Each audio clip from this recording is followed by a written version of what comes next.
The moment I saw my bank account sitting at $12.42, I realized the person stealing from me wasn't a stranger. I still remember the exact time the phone rang. 7:12 in the morning? Most people my age don't like getting calls that early because nothing good ever comes before coffee.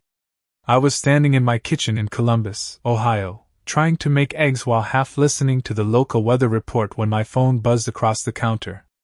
The caller ID said Franklin National Bank.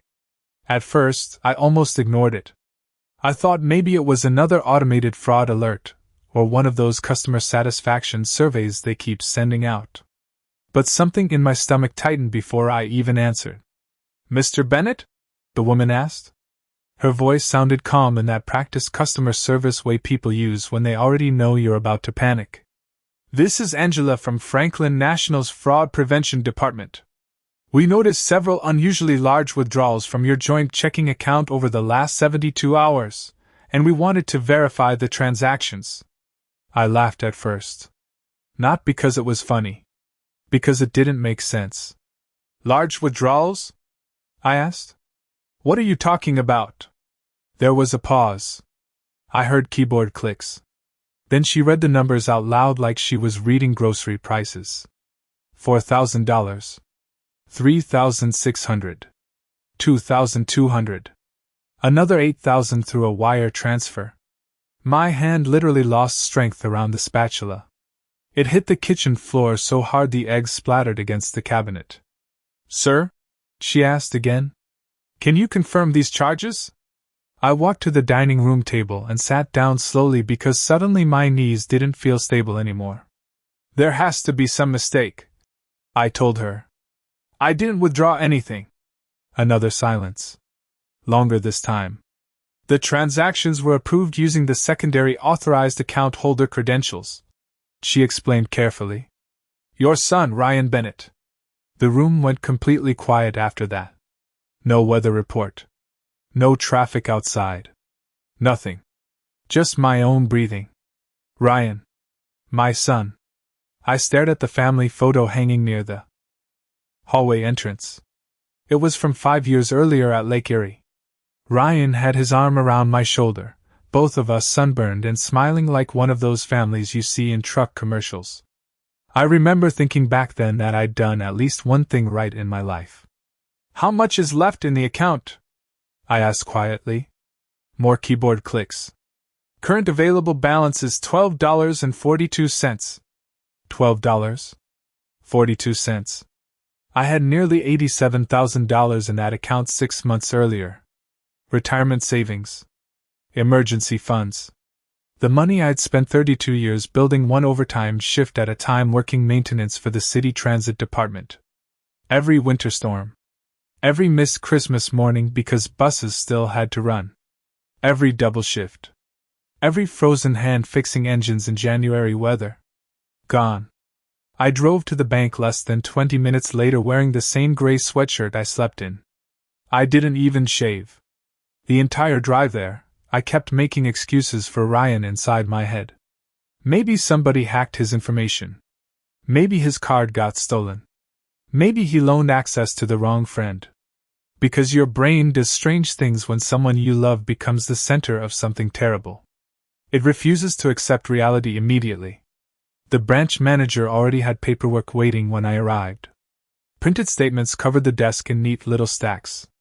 I sat there flipping through page after page while my chest got tighter. ATM withdrawals. Online transfers. Wire payments. Luxury hotel charges. Expensive restaurants in Chicago. Miami flights. Designer clothing stores. Thousands disappearing every few weeks like slow leaks in a sinking boat. And the dates stretched back farther than I expected. Not days. Not weeks. 18 months. 18 months of my son quietly draining money from the account we opened together when he was 22 years old. Back then, it had seemed smart.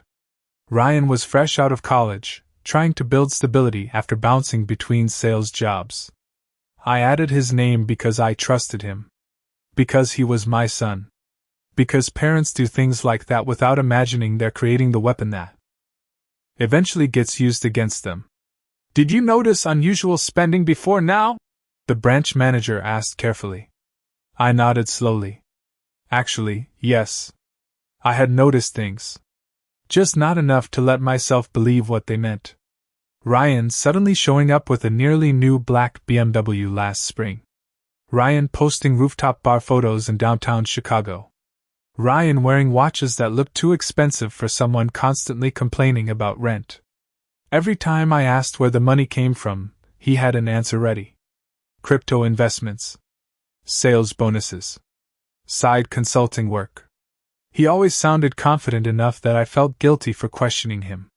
That's the part nobody tells you about betrayal. The lies only work because love wants to believe them. The manager pointed toward one transaction near the bottom of the page. $8,000 transferred just 3 nights earlier. I recognized the receiving name immediately.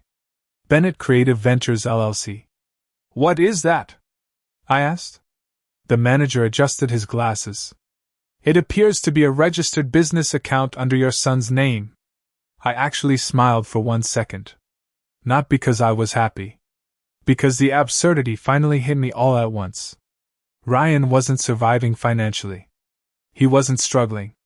He had been building an entire fake successful life using my money while I spent months debating whether I could afford to replace my water heater. I remember staring at that paperwork thinking about the last conversation we'd had just 4 days earlier. Ryan had called me complaining about inflation and gas prices. He asked if I could help cover his car insurance payment temporarily because money was tight. I sent him $300 that same afternoon. $300, while he was actively emptying my account behind my back. Would you like us to freeze the account immediately? The branch manager asked. I looked down at Ryan's signature on the original joint account authorization papers from years ago. Same sharp handwriting. Same confident pen strokes. My son's name sitting beside mine like a loaded gun I handed over myself. And for the first time that morning, anger finally pushed through the shock. Not loud. Anger. Worse. Quiet anger. The kind that settles deep into your chest and makes everything suddenly cold. Freeze everything, I said. Right now. The strangest part about betrayal is that life keeps moving while your entire reality quietly falls apart. People still order coffee. Traffic lights still change. The cashier at the grocery store still smiles at you like everything is normal. Meanwhile, your brain keeps replaying the same sentence over and over again. Your son stole from you. I sat in my truck outside the bank for almost 40 minutes after freezing the account. I could not bring myself to drive home yet because I knew the second I walked through my front door, everything would feel different. Every family photo. Every birthday card Ryan ever gave me. Every memory. It would all suddenly feel contaminated somehow. My phone buzzed 3 separate times while I sat there. 2 spam calls and 1 weather alert warning about thunderstorms later that evening. Ryan did not call. Ryan did not text. And that somehow made everything worse. Because if this had all been some misunderstanding, surely he would already be panicking. Instead, there was silence. Calm silence. Like somebody who had already prepared for this moment. Around noon, I finally drove back home and spread all the bank statements across my kitchen table. The paperwork covered almost every inch of wood surface. Thousands of tiny decisions laid out in black ink. I started highlighting transactions one by one. Miami Beach resort charges. Scottsdale hotel bookings. High-end electronics stores. Steakhouse dinners that cost more than my monthly electric bill. Every highlighted line made my stomach tighten harder. But then I noticed something else. Patterns. Ryan always withdrew money in smaller amounts before taking larger ones. 200 here. 400 there. Then suddenly 3,000. Then 5,000. It was methodical. Careful. Like somebody slowly testing how much they could get away with before being noticed. I walked to the hallway closet and pulled out an old storage bin filled with paperwork from previous years. Tax returns. Utility bills. Medical records. I found old birthday cards from Ryan when he was little. One of them still had crooked handwriting from second grade. "You are the best dad ever." I actually had to sit down after reading that because the contrast between that little boy and the man draining my retirement account felt impossible to process. Around 3 in the afternoon, I called him. Straight to voicemail. I waited 20 minutes and called again. Voicemail. On the third attempt, he finally answered. "Hey, Dad," he said casually. Casually. Like we were discussing football scores instead of 41,000 missing dollars. I heard music in the background and people laughing somewhere near him. "Where are you?" I asked. "Chicago," he answered. "Business meeting." Business meeting. The words almost made me laugh. "Ryan," I said slowly, "the bank called me this morning." Silence. Not confused silence. Not surprised silence. Controlled silence. "Okay," he finally replied. And? That one word changed something inside me permanently. Because innocent people ask questions. Innocent people panic. Innocent people explain. Ryan sounded annoyed. Like I was interrupting his day. "The account is empty," I told him. "Do not play dumb with me." Another pause.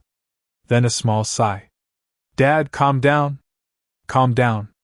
The two most insulting words a guilty person can say. $41,000 is missing," I snapped. "What exactly did you think was going to happen here?" "It is not missing," he replied immediately. "I was going to put it back." I stared at my kitchen wall for several seconds after hearing that sentence. He said it so smoothly, so confidently, like borrowing somebody's lawnmower, not stealing years of someone's life savings. "Put it back from where?" I asked. "Ryan, what are you even talking about?" "My business is close to taking off," he said. "I just needed temporary cash flow." Temporary cash flow. I could barely recognize the person speaking anymore. This was not guilt. This was justification. "You emptied my account," I said quietly.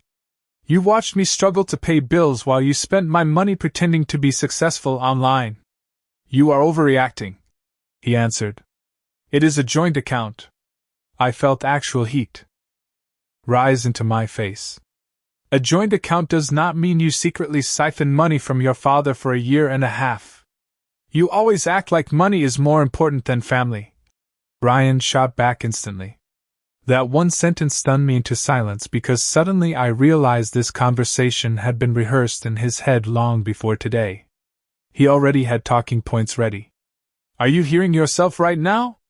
I asked. "You stole from me." "No," he replied coldly.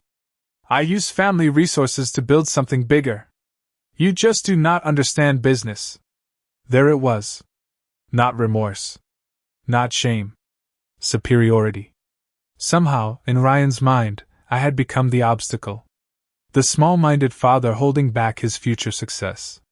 "How much were you planning to take before stopping?" I asked. He did not answer immediately.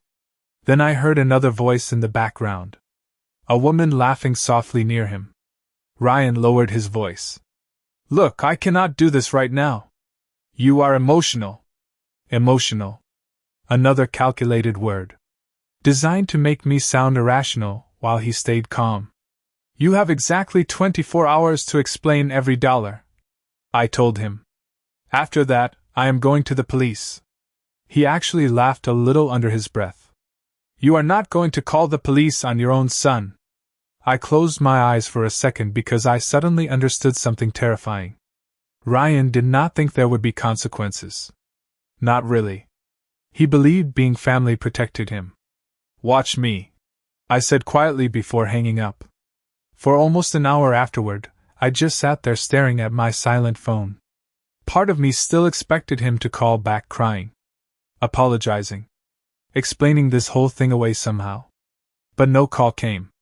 Instead, around 6 that evening, I opened Facebook and saw new photos uploaded to Ryan's profile less than 30 minutes earlier.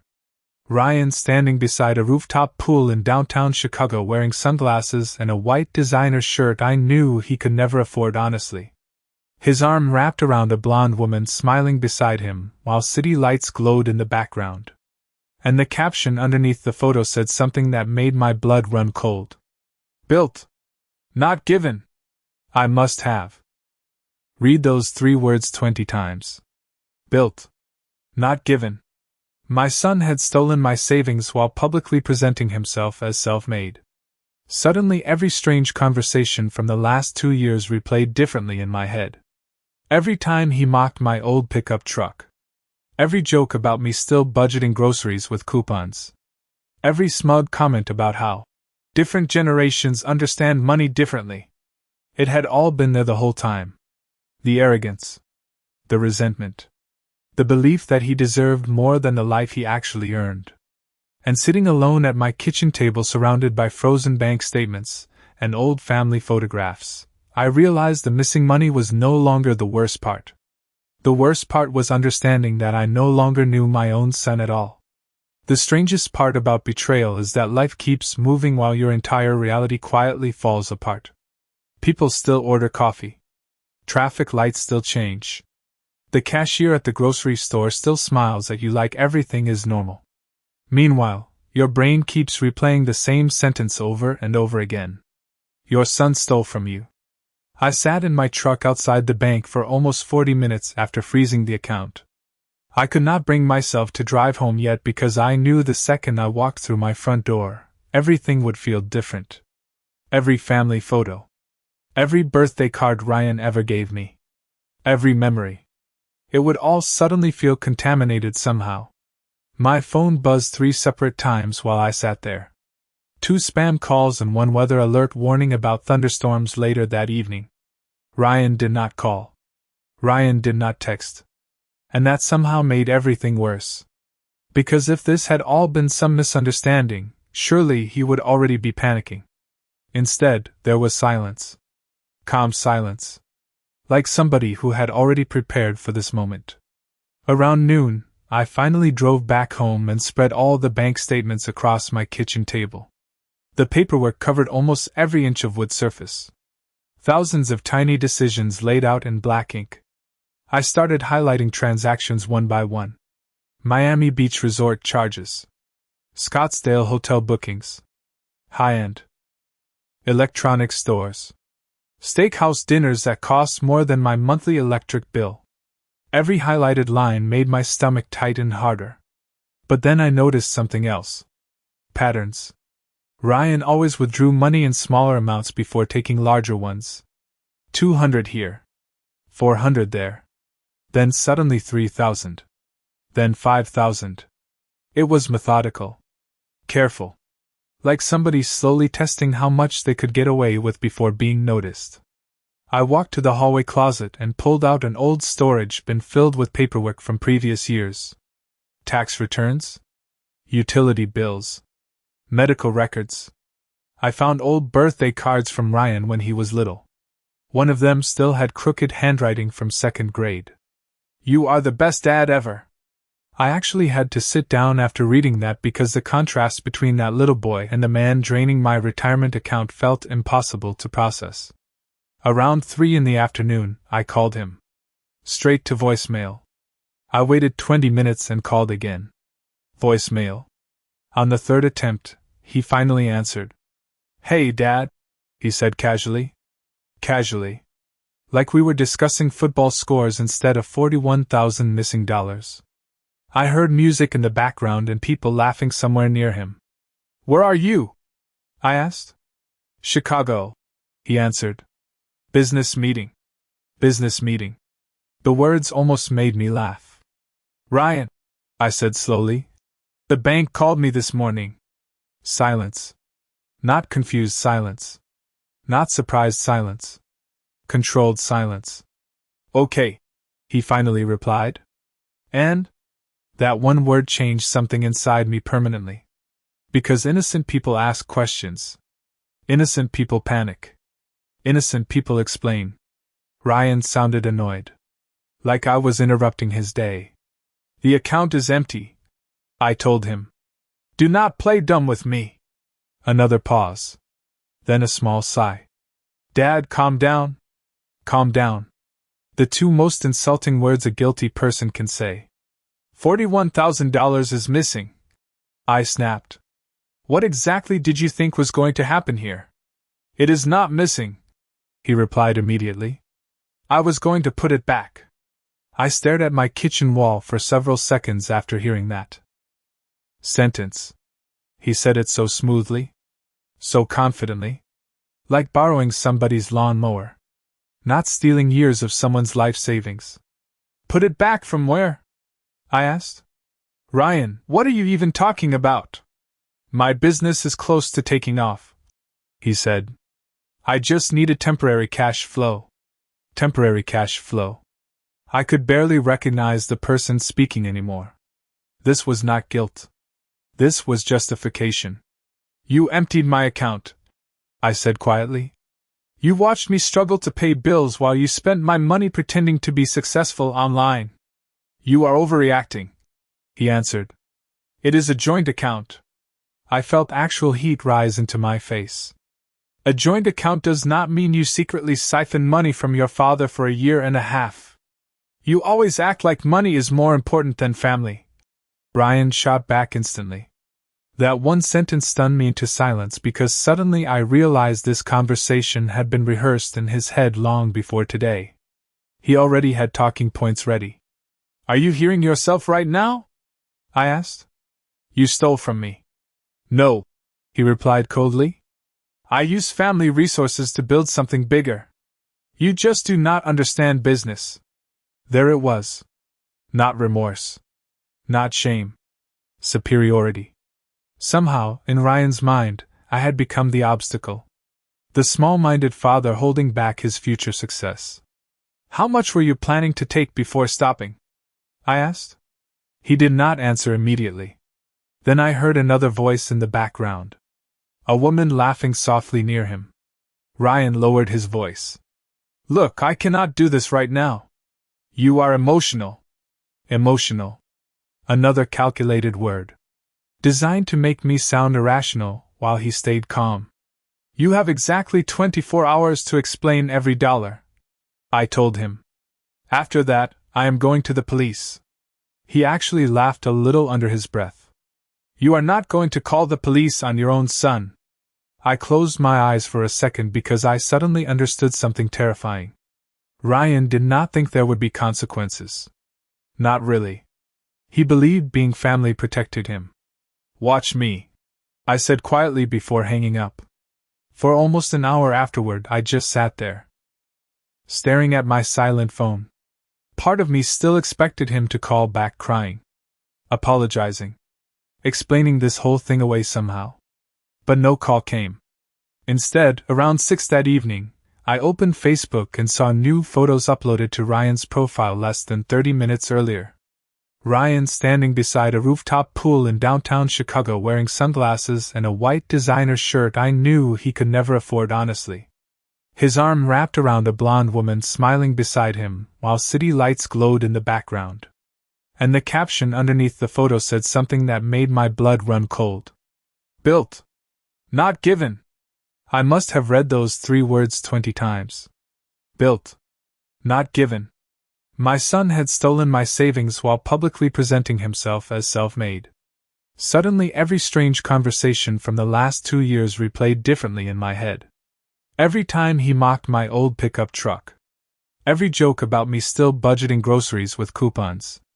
Every smug comment about how different generations understand money differently. It had all been there the whole time. The arrogance. The resentment. The belief that he deserved more than the life he actually earned. And sitting alone at my kitchen table surrounded by frozen bank statements and old family photographs, I realized the missing money was no longer the worst part. The worst part was understanding that I no longer knew my own son at all. 3 days after freezing the account, I realized Ryan was not trying to fix anything. He was trying to control the story before I could tell it first. The first sign came from my sister, Carol. She called me around 9 in the morning while I was sitting at the kitchen table reviewing printed transaction records again. Her voice sounded nervous immediately. Michael, she said carefully, Ryan told me you two had some kind of misunderstanding about money. Misunderstanding. That word again. Everybody suddenly using softer language to describe something brutal. Did he tell you he stole $41,000 from me? I asked flatly. Silence filled the line for 2 full seconds. Well, she replied slowly. He said the account belonged to both of you. I leaned back in my chair and stared at the ceiling because suddenly I understood exactly what Ryan was doing. He was not denying it anymore. He was reframing it. Turning theft into a family disagreement. Turning betrayal into a misunderstanding between generations. Carol, I said quietly, if somebody secretly drains your retirement savings for 18 months without permission, what would you call that? She hesitated again. I just think maybe lawyers and police are too extreme right now. There it was. Family pressure. Exactly what Ryan had counted on. I ended the call politely, but my stomach felt sick afterward. Because betrayal spreads. It leaks into every relationship connected to it. By lunchtime, 2 more relatives had texted me. One asked if I was really going to destroy Ryan's future over money. Another told me I should handle things privately like a father. Nobody asked how I was doing.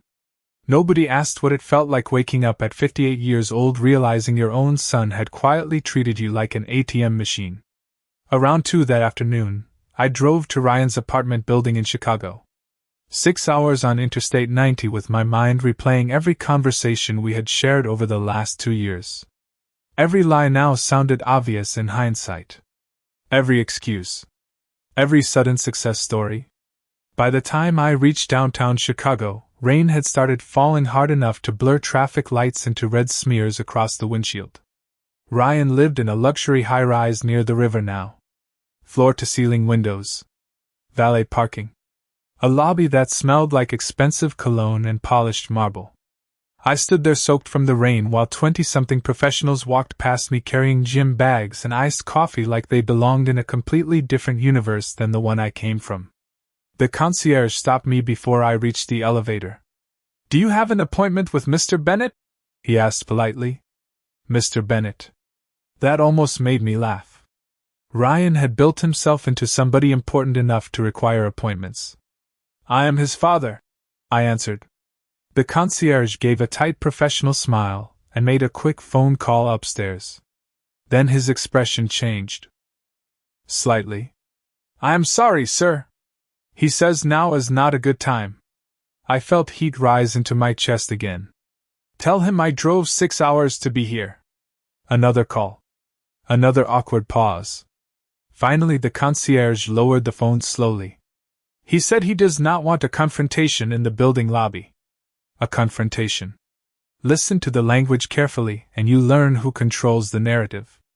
Ryan was already painting himself as the calm professional dealing with an unstable emotional parent. I stood there for several seconds while people in suits moved around me pretending not to stare. Then finally I said, Fine. I walked back outside into the rain and sat in my truck across the street facing Ryan's building. I do not know exactly what I expected anymore. Maybe guilt. Maybe fear. Maybe some sign that he still cared what this was doing to me. Around 40 minutes later, Ryan finally appeared through the revolving glass doors downstairs. White sneakers. Gray wool coat. Expensive watch visible even from across the street. And beside him was the same blonde woman from the rooftop photo online. They were both laughing about something while heading toward a black BMW parked under the awning. Ryan looked relaxed. Comfortable. Happy. Then he saw my truck. The smile disappeared immediately. For 1 second, our eyes locked through rain-covered glass and traffic noise. I expected him to walk over. Instead, he said something quietly to the woman beside him and handed the valet a ticket stub. Then he crossed the street alone. He climbed into the passenger seat of my truck without asking. The smell of expensive cologne filled the cab instantly. What are you doing here? He asked coldly. No apology. No concern. Just irritation. Looking at where my money went, I answered. Ryan exhaled slowly and rubbed his forehead like I was exhausting him. You are making this way bigger than it needs to be, Bigger? I turned toward him. You stole retirement money from your own father. Stop saying stole, he snapped immediately. I had access to the account legally. Legal access does not make it morally yours. He shook his head and looked out the windshield. This is exactly why I never wanted to work with family. You always hold things over people. I actually stared at him in disbelief after hearing that. Work with family? As if this entire thing had been some business partnership misunderstanding instead of secret withdrawals over 18 months. Did you ever plan on telling me? I asked quietly. Ryan stayed silent for a moment. Then finally he shrugged slightly. After my company stabilized. Your company? I laughed bitterly. Ryan, there is no company. There is just my retirement account financing your lifestyle. His jaw tightened instantly. You do not understand how branding works. Branding. That word stayed in my head afterward because it revealed everything. Ryan did not see money the same way I did. To me, money represented hours worked. Cold mornings. Overtime. Missed weekends. Sacrifice. To Ryan, money represented image. Status. Perception. The appearance of success mattered more than the truth underneath it. How much debt are you actually in? I asked suddenly. He looked at me sharply but did not answer. And right there, I finally saw the real fear underneath his confidence. Not guilt. Exposure. Oh my God! I whispered. You are drowning, aren't you? I am building something, he said firmly. You just do not understand this generation. No, I replied slowly. I understand perfectly now. Ryan looked away again toward the rain sliding down the windshield. Then he said something that changed everything permanently between us. You spent my entire childhood teaching me that being average was enough. I am not going to live like that. The sentence hit harder than any confession ever could have. Because suddenly the missing money was tied to something deeper. Resentment. Shame. Ryan had spent years quietly looking down on the life that fed him. The house. The job. The sacrifices. All of it embarrassed him. Everything you have came from me, I said quietly. No, Ryan replied without looking at me. Everything I have came from what I was smart enough to take. And in that moment, sitting inside a rain-soaked truck outside a luxury apartment building paid for with stolen retirement money, I realized my son no longer saw me as family at all. He saw me as a resource. The drive back to Ohio felt longer than 6 hours because silence changes when somebody you love finally says the thing they truly believe about you. Everything I have came from what I was smart enough to take. I kept hearing that sentence over and over while highway lights flashed across my windshield. By the time I reached Columbus, it was almost midnight. My house felt colder than usual when I walked inside. Not physically colder. Emotionally colder. Like the walls themselves knew something had broken permanently. I slept maybe 2 hours that night. Around 6 in the morning, my phone started buzzing again. First my cousin Mark. Then Carol. Then even my ex-wife Linda, who I had barely spoken to outside holidays for almost 7 years. Ryan had moved fast. Faster than I expected. Michael, what exactly is going on? Linda asked carefully over the phone. I could already hear hesitation in her voice before I even answered. Ryan stole $41,000 from me, I said flatly. That is what is going on. Linda immediately exhaled hard. He says it was shared money. Shared? I laughed bitterly. Linda, he drained my retirement account while pretending to build some fake luxury business online. Silence filled the line for several seconds. Then she said something that genuinely shocked me. You know, Ryan always struggled with feeling judged by you. I pulled the phone away from my ear for a second because I honestly could not believe what I was hearing. Judged? I repeated slowly. He stole from me. I am not defending him, she replied quickly. I am saying there are emotional layers here. Emotional layers. It amazed me how quickly people searched for psychological explanations when the victim was apparent. If a stranger had emptied my account, nobody would be discussing emotional layers. They would call it exactly what it was: theft. But family changes language. Family softens crimes into misunderstandings because facing the truth feels too ugly. Around noon, Ryan finally texted me for the first time since Chicago. Not an apology. Not accountability. Just one sentence. "We should handle this privately before." People overreact. People. Not us. People. As if public image mattered more than what he had done. I stared at the message for almost a full minute before responding. "You have until Friday to return every dollar you can." His reply came less than 30 seconds later. "That is impossible." There it was. Confirmation. The money was gone. Not invested. Not temporarily borrowed. Gone. Spent. Burned into hotel suites, luxury dinners, leased cars, designer clothes, and social media photos designed to impress strangers online. That afternoon, I met with a financial attorney downtown named Robert Klein. Gray suit. Quiet voice. The kind of man who had probably spent 30 years watching families destroy each other over money. He reviewed the bank statements slowly while I explained everything from the joint account history to Ryan's admissions in Chicago. When I finished, Robert leaned back in his chair carefully.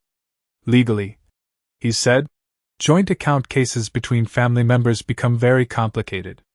I already hated where the conversation was going. Complicated how? He folded his hands together. Because his name was authorized on the account, his attorney can argue implied permission unless there is strong evidence proving intentional fraud or concealment.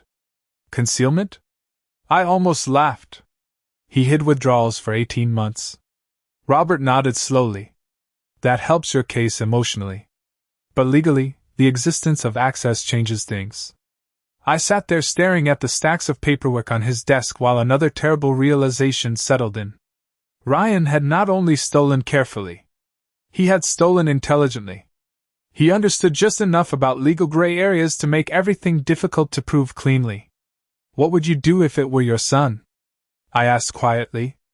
Robert stayed silent for a moment before answering. "Personally?" I nodded. He sighed softly. "Personally, I would still pursue it. Because if somebody can betray you without consequences once, they usually do not stop there." That sentence followed me the entire drive home. Because deep down, I already knew Ryan was not finished manipulating this situation. Sure enough, by Friday evening, social media started shifting against me publicly.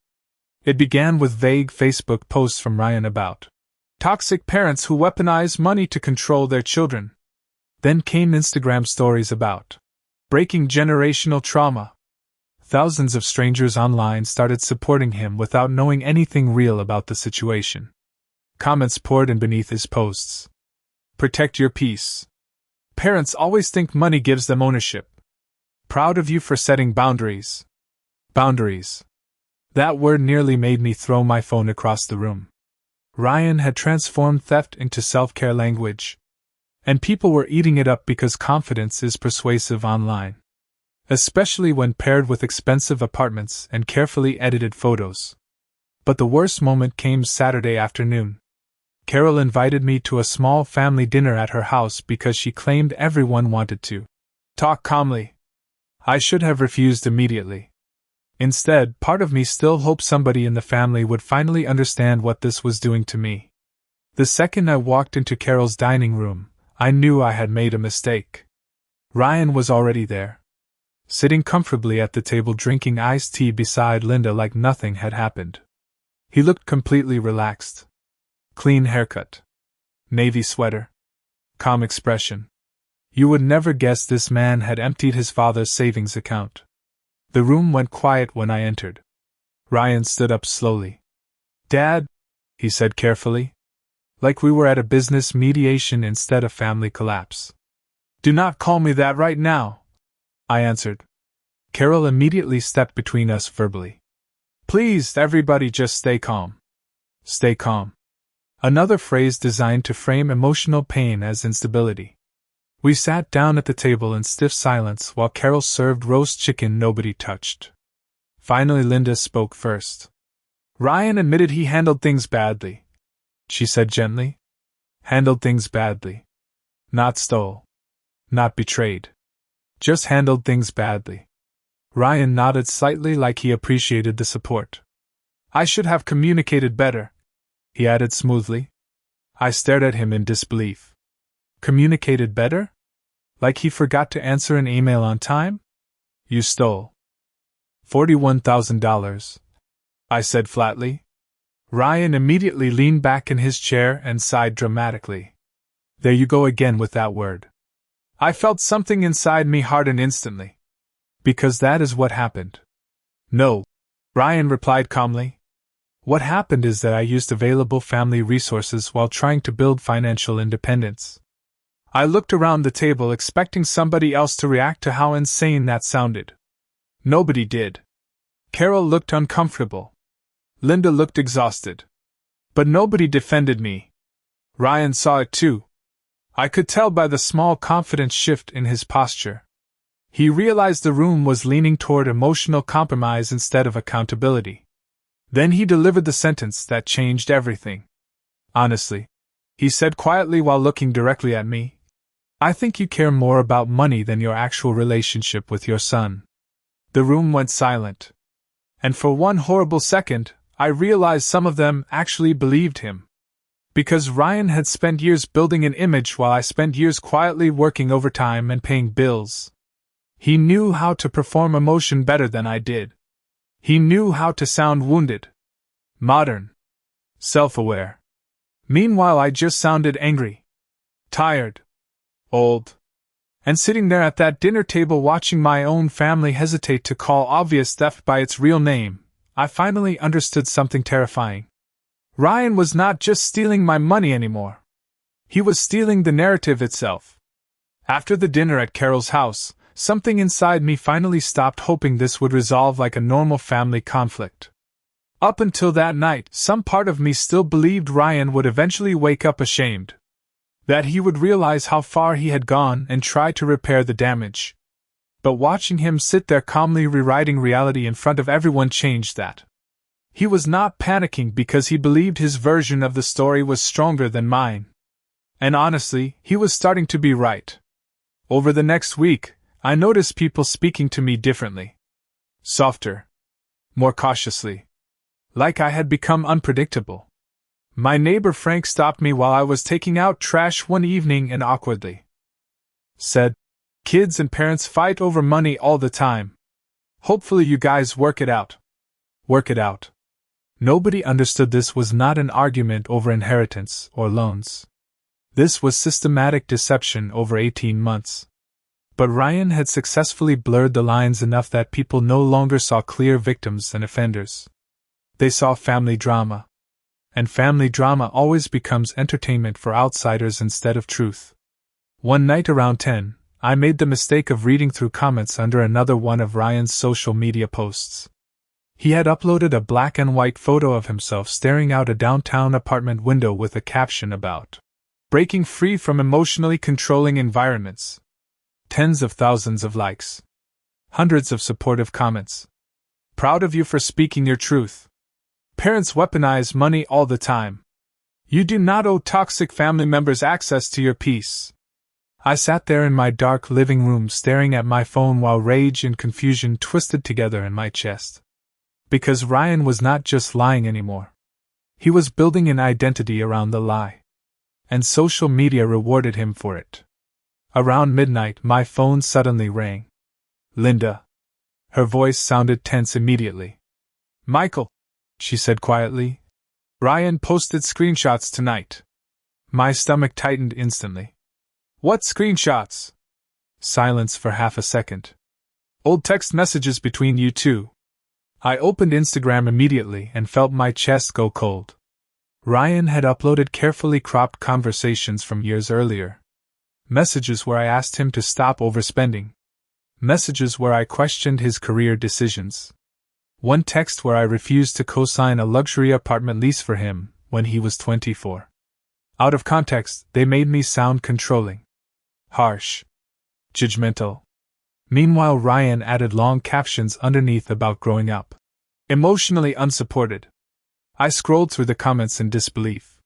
Strangers calling me abusive, manipulative, narcissistic.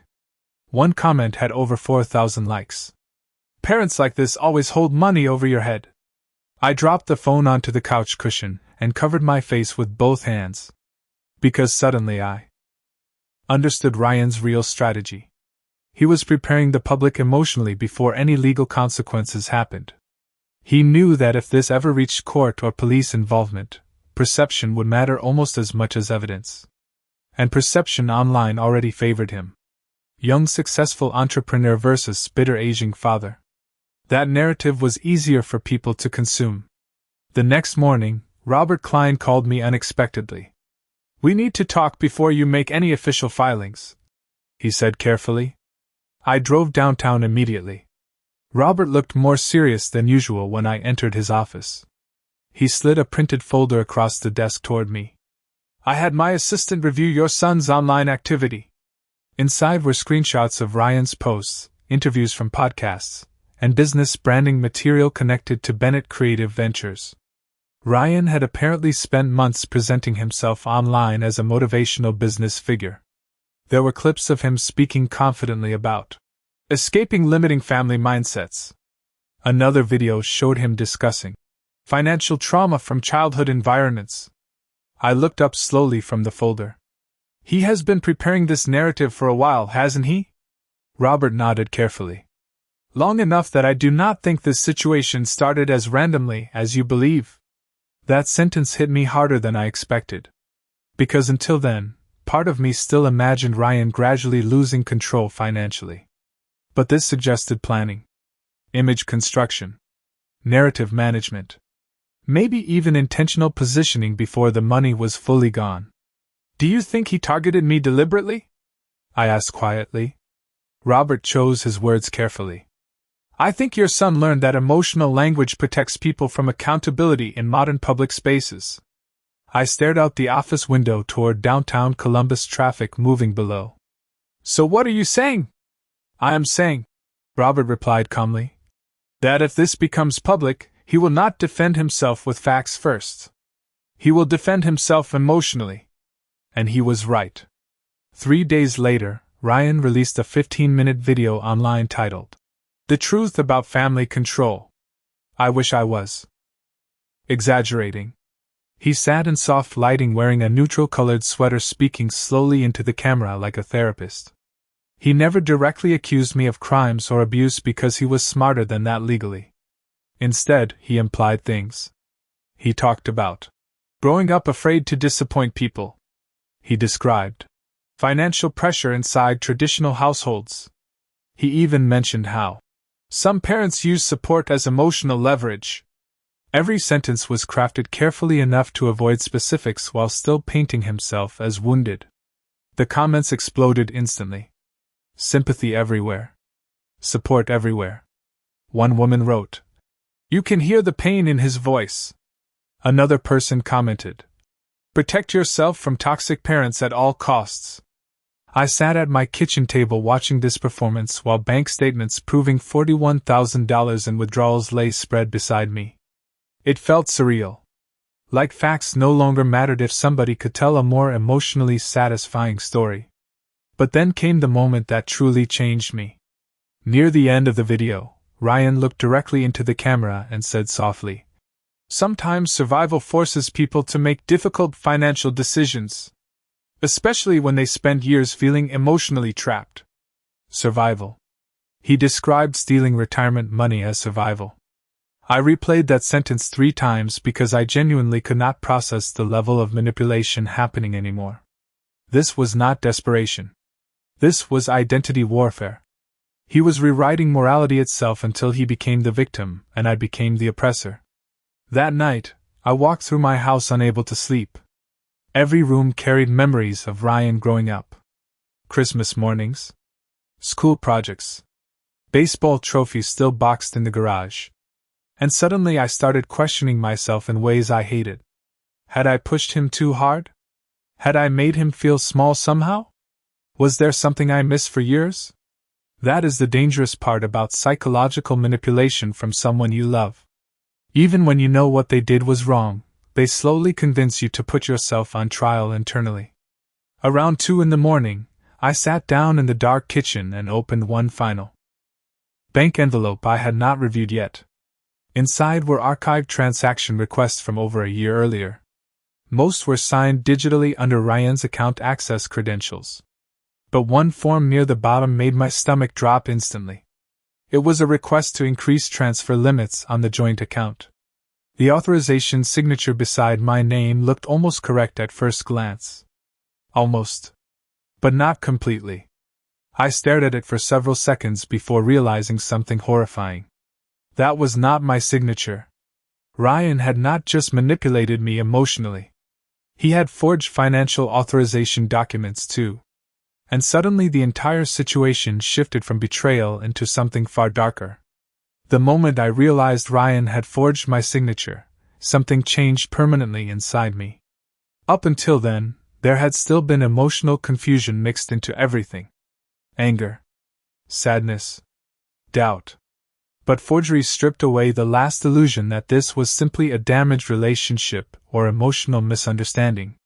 Forgery required planning, intention, calculation.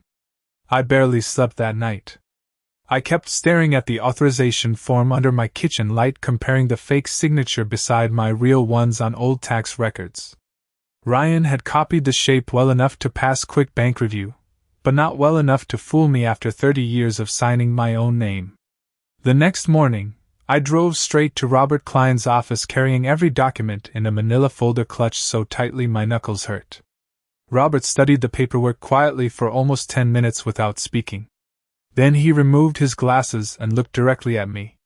"This changes the situation significantly," he said carefully. "How significantly?" I asked. "Forgery moves this beyond family financial conflict.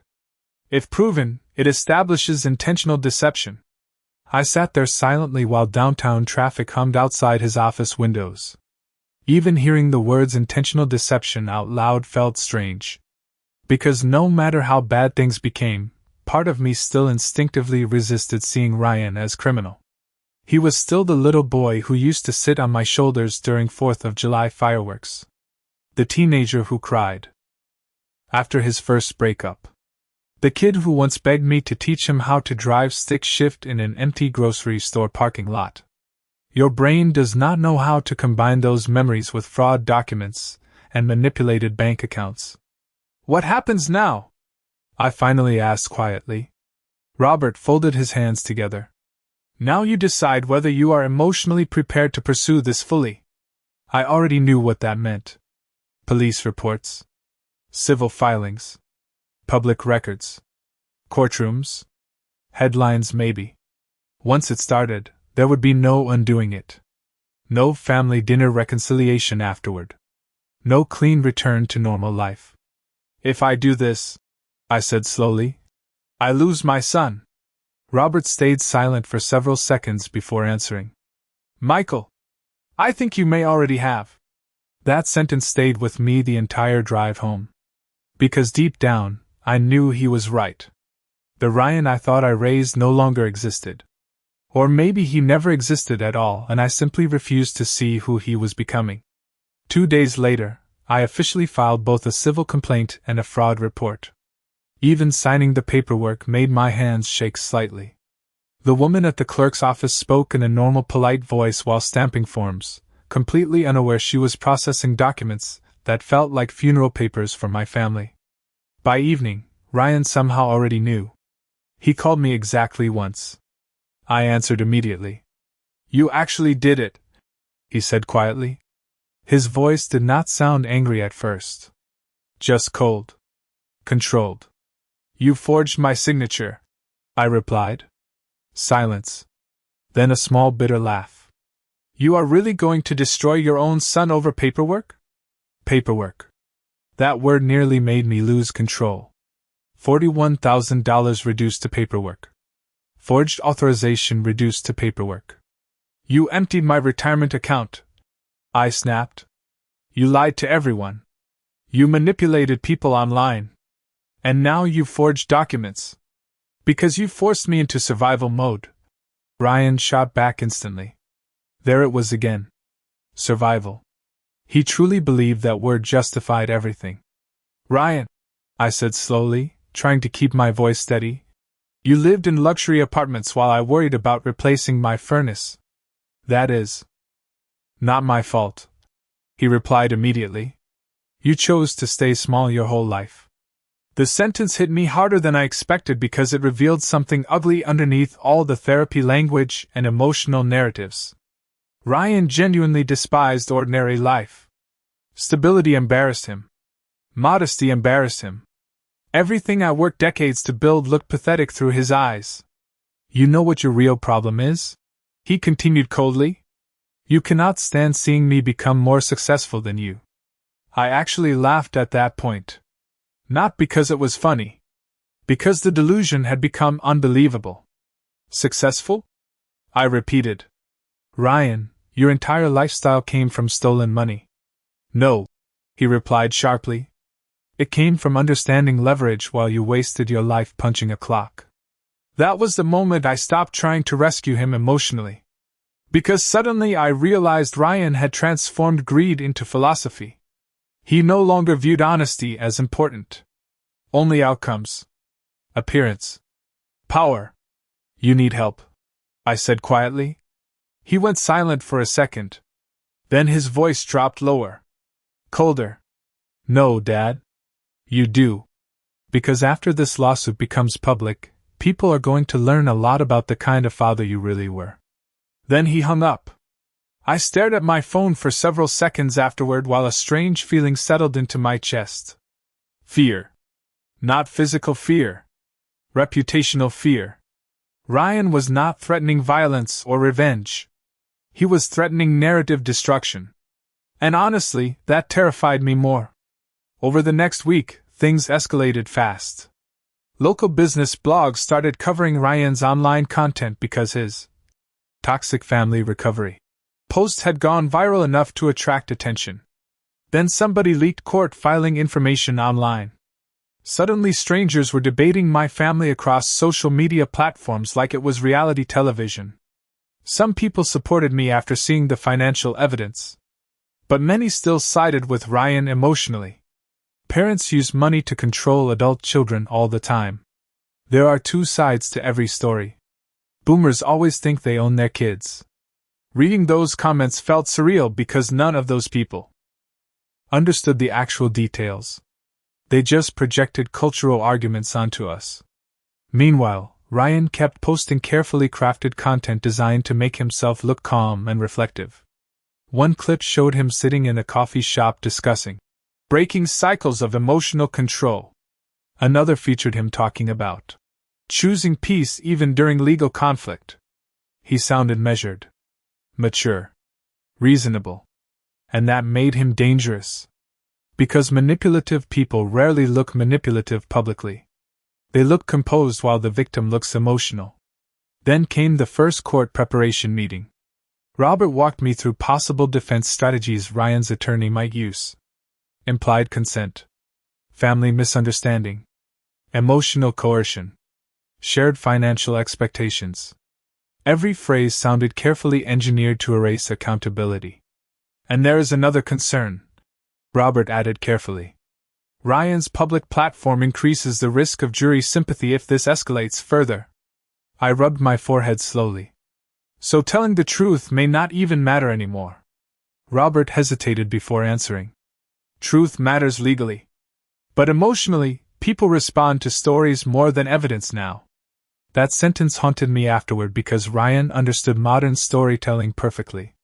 He knew how to package himself as a survivor while making me appear controlling simply for demanding accountability. But the worst moment came 3 nights later. Around midnight, somebody slid an envelope beneath my front door. No return address. Inside was a printed screenshot from one of Ryan's private group chats that somebody had anonymously leaked to me. At first, I thought it would contain insults or bragging. Instead, the message made my blood run cold completely. One person in the group had asked Ryan weeks earlier if he was scared about getting caught. Ryan replied with one sentence. Relax. If things go bad, people will believe trauma before they believe bank statements. I must have read that message 20 times sitting alone in my kitchen. Because suddenly everything finally became horrifyingly clear. Ryan had not simply reacted to the situation emotionally after getting caught.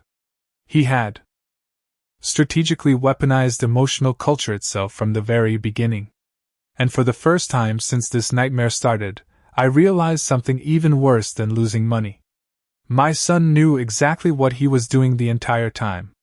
By the time the first court hearing arrived, I barely recognized my own life anymore. Everything had become paperwork, screenshots, bank statements, legal filings, and strangers online debating whether I deserved sympathy for being robbed by my own son. I used to wake up thinking about normal things. Grocery lists. Weather forecasts. Whether my truck needed new brakes before winter. Now every morning started with anxiety sitting heavy in my chest before my feet even touched the floor. The courthouse downtown looked exactly how courthouses always look in America. Gray stone walls. Fluorescent lighting. Cold air conditioning. Quiet tension hanging everywhere. People in wrinkled suits clutching folders while pretending they were not terrified. I arrived early carrying 2 thick binders filled with transaction records, forged documents, and printed screenshots from Ryan's social media posts. Robert met me near the entrance security checkpoint. "You doing all right?" he asked quietly.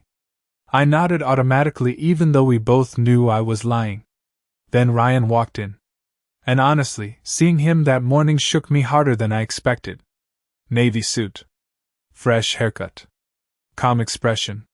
He looked polished. Professional. Controlled. Beside him walked his attorney, a sharp-looking woman in her 40s carrying a leather portfolio while speaking softly to him. Ryan even smiled slightly when he saw me across the hallway. Not warmly. Politely. Like 2 businessmen attending a contract dispute instead of a father and son standing at the edge of total destruction. "Dad," he said calmly while approaching. "Do not," I replied immediately. He stopped a few feet away and lowered his voice. "You still have time to end this before it gets uglier." Uglier. The words sat in the air between us. "You forged my signature," I answered quietly. Ryan exhaled slowly like he was disappointed in me. "You are obsessed with paperwork instead of asking why things got this bad." Between us. Even standing inside a courthouse with legal files stacked everywhere, he still refused to speak plainly. Everything became emotional reframing. Everything became psychology instead of accountability. Robert gently touched my elbow. "Do not engage emotionally," he murmured. "Easy advice. Difficult reality." Inside the courtroom, everything suddenly felt smaller than I imagined. Smaller room. Smaller tables. Smaller distance between me and the person who dismantled my life. The judge entered. Everyone stood. Then the process started.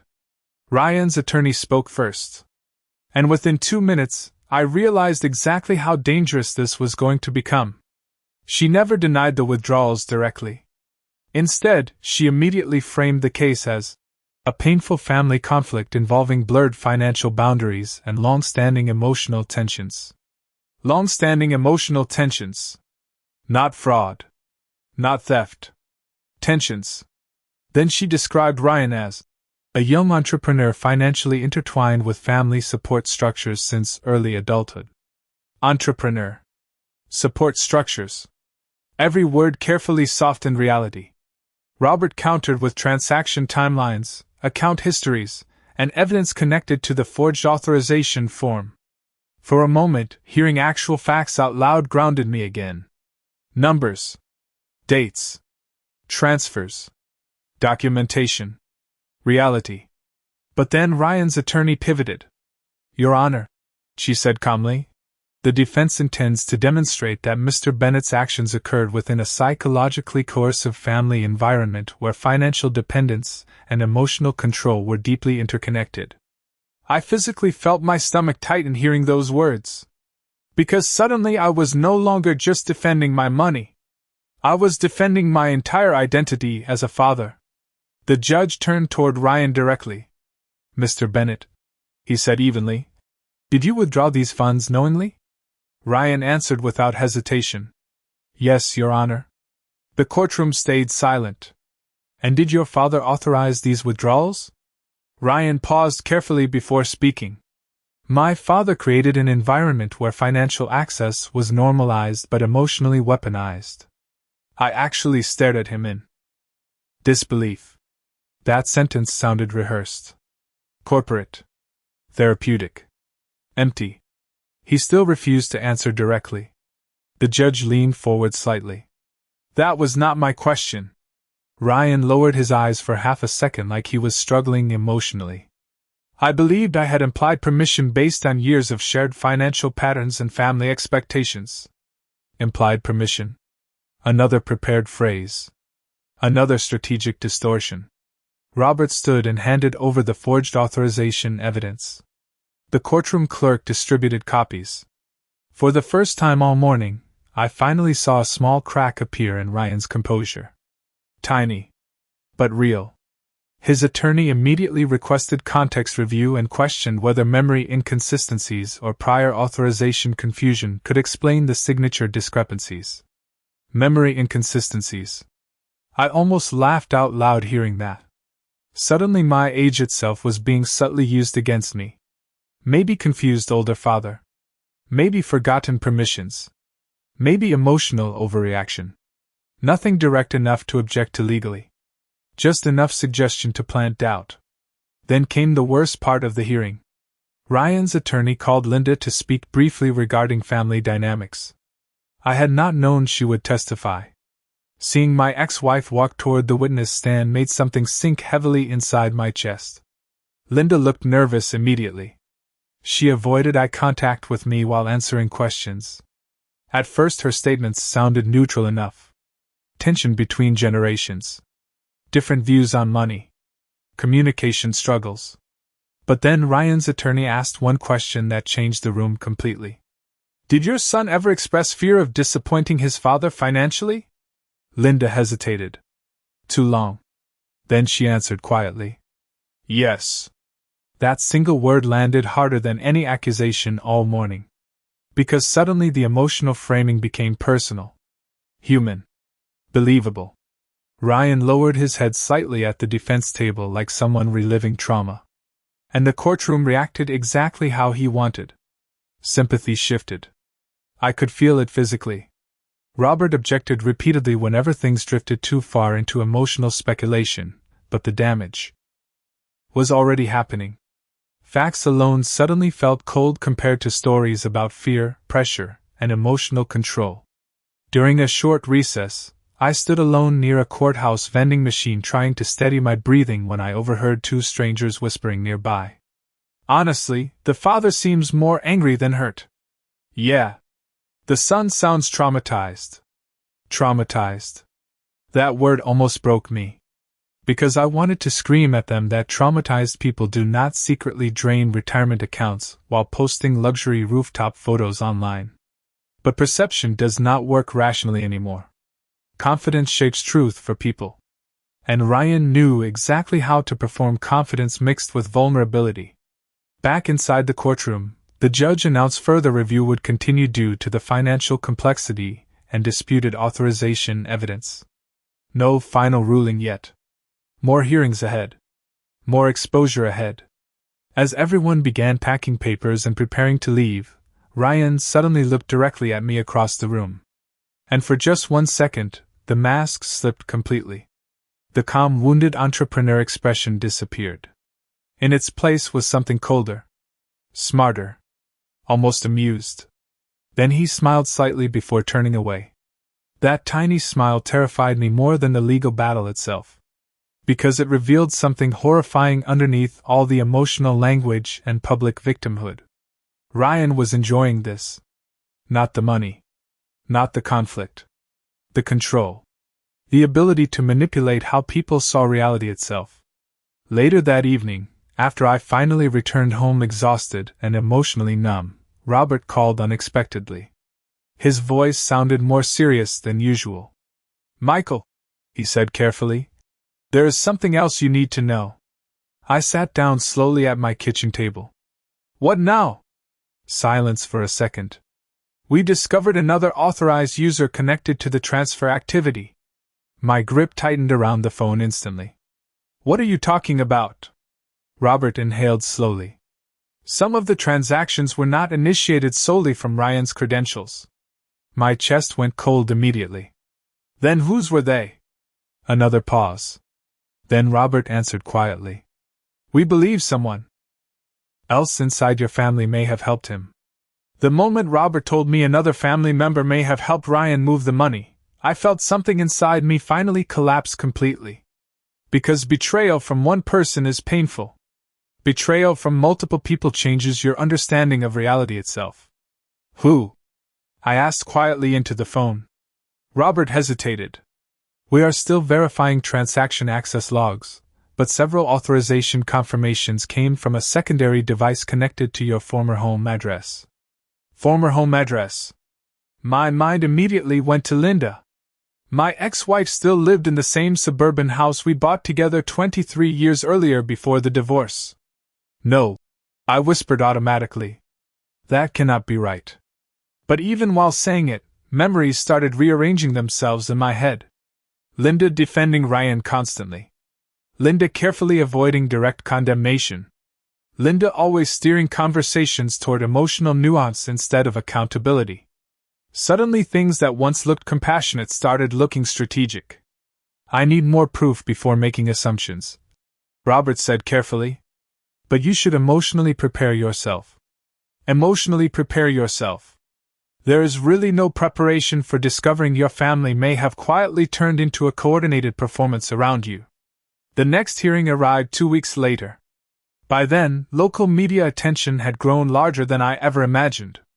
Nothing national, but enough online coverage that people recognized Ryan from social media clips discussing family trauma and financial control. He leaned into the attention completely. Podcast interviews, motivational clips, carefully edited videos about resilience during legal hardship. And every time he appeared publicly, he looked calm, grounded, reflective. Meanwhile, I looked exactly what I was: exhausted, hurt, angry, older. The courtroom felt even colder during the second hearing. Reporters stood near the entrance whispering while people typed on phones outside. I never imagined my private family collapse would become public content for strangers.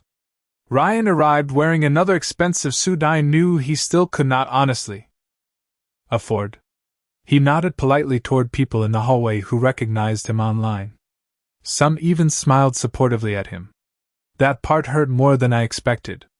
Watching strangers admire the person who dismantled your life creates a very specific kind of loneliness. Before proceedings began, Robert pulled me aside near the courtroom doors. "We obtained metadata from the transfer authorizations," he said quietly. "And?" I asked. "Several verification approvals came from Linda's personal email." For a second, I genuinely thought I misheard him. "What?" Robert handed me printed copies. There it was. Linda's email attached to multiple transaction confirmations and account modification notices over the previous year. My hands actually trembled slightly holding the papers. Not because of the money anymore. Because suddenly years of trust collapsed all at once. Memories started replaying differently instantly. Linda encouraging me not to escalate. Linda constantly defending Ryan emotionally. Linda warning me about destroying the family. She was not mediating. She was protecting him. The hearing started moments later, but honestly, everything blurred together emotionally after that discovery. Lawyers argued over financial records, authentication procedures, intent, consent, technicalities. I barely heard most of it because my mind kept circling one question endlessly. How long had Linda known? Then came the moment that changed everything permanently. Robert requested permission to introduce newly obtained authorization metadata into evidence. Ryan's attorney immediately objected. The judge allowed preliminary review anyway. The courtroom clerk distributed printed copies. I watched Ryan's face carefully as the papers reached him. For the first time since this nightmare started, genuine panic flashed across his expression. Tiny. Brief. But real. He looked immediately toward Linda sitting several rows behind him. She went pale instantly. That single glance told me everything. They both knew. Ryan's attorney quickly requested a private conference with him near the bench while whispers spread quietly through the courtroom. Reporters started typing rapidly on phones. Suddenly, the emotional narrative protecting Ryan no longer looked so clean. Because emotional misunderstandings do not require forged signatures and hidden authorization emails. Coordinated deception does. During recess, Linda approached me carefully near the hallway water fountain. I had not spoken to her privately in weeks. She looked exhausted. Older somehow. Michael, she said softly, please let me explain. I stared at her without answering. I never thought it would go this far. She continued quickly. Ryan said he only needed temporary help stabilizing his business. You approved transfer authorizations behind my back, I replied flatly. Tears filled her eyes immediately. He was falling apart emotionally. He said he was drowning financially and terrified of disappointing you. There it was again. The same emotional framing. Even now. So you helped him steal from me? I answered quietly. No, she whispered. I helped our son survive. I actually laughed softly hearing that because the insanity had become complete. Luxury apartments. Designer clothes. Rooftop vacations. Survival. Did either of you ever think about me? I asked. Linda looked down immediately. Ryan said you would never understand his generation. No, I replied slowly. Ryan understood exactly what he was doing. Linda started crying quietly then. He convinced me this was temporary, she whispered. He said once his company exploded online, he would pay everything back before you noticed. That sentence hit me harder than I expected. Before you noticed. Meaning they both knowingly hid it together. 4 months. Maybe longer. Suddenly our entire marriage replayed differently in my head too. Every time Linda defended Ryan's spending habits after the divorce. Every conversation where she implied I was too harsh or traditional. She had not just raised him beside me. In some ways, she helped create the worldview destroying me now. Back inside the courtroom, tension shifted dramatically after the new evidence entered discussion. Ryan's attorney looked far less confident now. Emotional narratives became harder to maintain once coordinated authorization activity appeared documented. But Ryan still kept performing calm professionalism outwardly. Even under pressure, he never exploded emotionally. That was part of what made him effective. He understood image control instinctively. Near the end of proceedings, the judge addressed Ryan directly again. Mr. Bennett, he said carefully, given the newly introduced evidence, do you wish to clarify any prior statements regarding authorization and intent? The entire courtroom went silent. Ryan sat perfectly still for several seconds. Then he slowly stood up. His expression looked strangely calm again. Almost relieved. Yes, Your Honor, he said quietly. I would like to clarify something. He turned slightly toward me while speaking. Everything that happened started long before the money. My chest tightened instantly because I recognized that tone now. Narrative mode. Emotional reframing mode. My father spent my entire life teaching me that love had conditions attached to it. Ryan continued evenly. Performance. Success. Financial stability. Approval was always transactional. I closed my eyes briefly because even now, standing in a courtroom surrounded by evidence, he still refused direct accountability. So when opportunities appeared later in life, he continued, I stopped believing resources belonged to individuals. I believed survival meant taking access wherever access existed. Survival again. Always survival. The judge interrupted carefully. Mr. Bennett, this court is asking specifically about financial conduct. Ryan nodded slowly. Then he said the sentence that I will probably hear in my head for the rest of my life. Honestly, Your Honor, I stopped seeing it as stealing after a while because I believed he owed me for the life I could have had.